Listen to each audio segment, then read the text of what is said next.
Buenas tardes, nosotros somos el equipo que va a hablar sobre el país Italia. Vamos a hablar sobre la situación económica, política y social. Primeramente quisiera comenzar con la situación social. ¿Por qué? Porque aquí englobamos la parte del COVID y es lo que desencadenó una crisis política y económica en todo el país de Italia. ¿Por qué social? Porque en Italia hubo alrededor de 100.000 muertes. En México, comparando un poco con México, hubo el doble en México, pero en Italia hubo alrededor de 4 millones de contagiados y esto hizo que el actual presidente Mattarella, tomara decisiones muy concisas,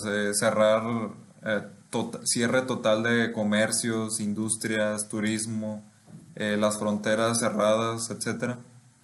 Esto desencadenó una economía en cuestión del PIB, hubo un retroceso de 10% en el 2020.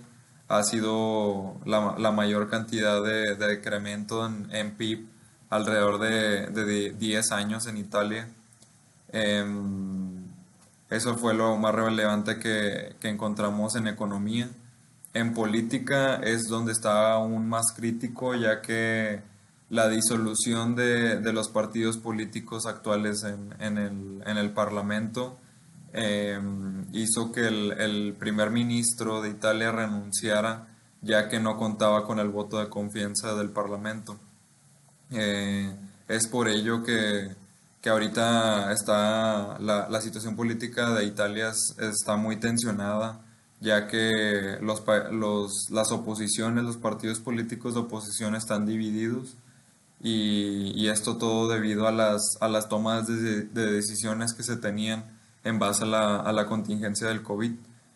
Eh, También cabe destacar que Italia también está en una lucha con empresas farmacéuticas de las vacunas de COVID, con Pfizer, Biotech y AstraZeneca, debido a que estos laboratorios que menciono no entregaron la cantidad de dosis de vacunas que habían prometido, y es por ello que Italia aún está sumergida en una crisis económica, ya que tiene ciertos rubros eh, cerrados aún en totalidad.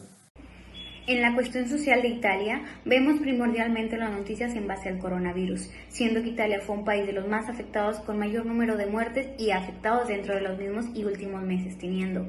Actualmente, Italia se encuentra dentro de un semáforo amarillo-verde, en donde ha permitido el viaje entre países para el mismo turismo. Actualmente también vemos que hubo un incremento en las cifras estimadas del coronavirus, aproximadamente del 4 y el día de hoy 5 de mayo, en donde vimos cifras más elevadas por el mismo contagio, lo cual podría llegar a tener otro incremento o en el mismo porcentaje de las cifras del coronavirus, lo cual podría llegar también a afectar lo que son los comercios de la misma entidad. Actualmente, la situación política de Italia es que se encuentra en crisis, debido a que en el 2019 hubo una disolución del partido que se tenía en ese momento, el cual tuvo varias diferenciaciones con el Parlamento entre los partidos políticos ante las convocatorias de las elecciones anticipadas, por lo cual también tuvo algún daño en base a lo que es la pandemia que estamos viviendo actualmente. La prioridad del presidente actualmente, Mattarella, es encontrar una solución lo antes posible a la cual la crisis política y la crisis económica surgida a la raíz de la pandemia. En ese sentido, Mattarella podría encargar a la Conte de la tarea de formar un tercer gobierno para la misma resolución.